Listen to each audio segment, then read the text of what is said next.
യഥാർത്ഥത്തിൽ സ്വീകരിച്ചുകൊണ്ടിരിക്കുന്നത്. അതാണ് special prosecutor നിയമനം ഉൾപ്പെടെയുള്ള കാര്യങ്ങൾ നമ്മൾ കണ്ടത്. ഇപ്പോഴും തുടർച്ചയായി BJPയുടെ നിലപാടിനോടൊപ്പം MG യൂണിവേഴ്സിറ്റിയിലെ വൈസ് ചാൻസലറെ തീരുമാനിക്കുമ്പോൾ ഒരക്ഷരം അതിനെതിരായിട്ട് മിണ്ടിയിട്ടില്ല. 19 സെനറ്റ് അംഗങ്ങളെ RSSകാരെ തീരുമാനിക്കുമ്പോഴും ഒരക്ഷരം അതിനെതിരായിട്ട് മിണ്ടിയിട്ടില്ല. അപ്പോൾ സ്വാഭാവികമായി അവർ എടുത്തുകൊണ്ടിരിക്കുന്ന നിലപാട് തെരഞ്ഞെടുപ്പിന്റെ ഘട്ടത്തിലും തെരഞ്ഞെടുപ്പിന് ശേഷവും പൂർണ്ണമായി BJPക്ക് കീഴടങ്ങിയിട്ടുള്ള ഒരു പ്രവർത്തനമാണ് നടത്തിക്കൊണ്ടിരിക്കുന്നത്. അതിൻ്റെ ഒപ്പം തന്നെയാണ് PM ശ്രീ സംവിധാനവുമായിട്ട് ബന്ധപ്പെട്ട കാര്യവും നമുക്ക് മനസ്സിലാക്കാനാവുക. അതാണ് കത്തയച്ചു എന്നില്ല, എല്ലാ മാധ്യമങ്ങളുടെ കയ്യിലുണ്ടല്ലോ കത്ത്.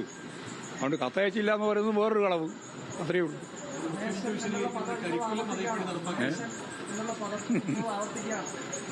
ഞാനിപ്പോഴങ്ങനെയൊന്നും പറയാൻ ഉദ്ദേശിക്കുന്നില്ല. അദ്ദേഹം പറഞ്ഞത് കളവാണ്.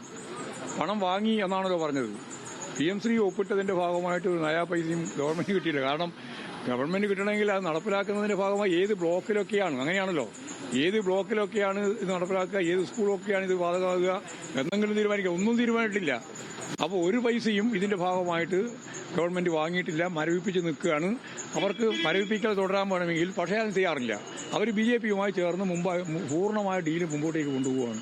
അത് മംഗലാപുരം പ്രത്യേക യാത്ര ഉൾപ്പെടെ എല്ലാം ഇതിന്റെ ഭാഗമായിട്ട് തുടർച്ചയായിട്ട് കണ്ടുകൊണ്ടിരിക്കുകയാണ്. ഇതാണ് കാര്യം.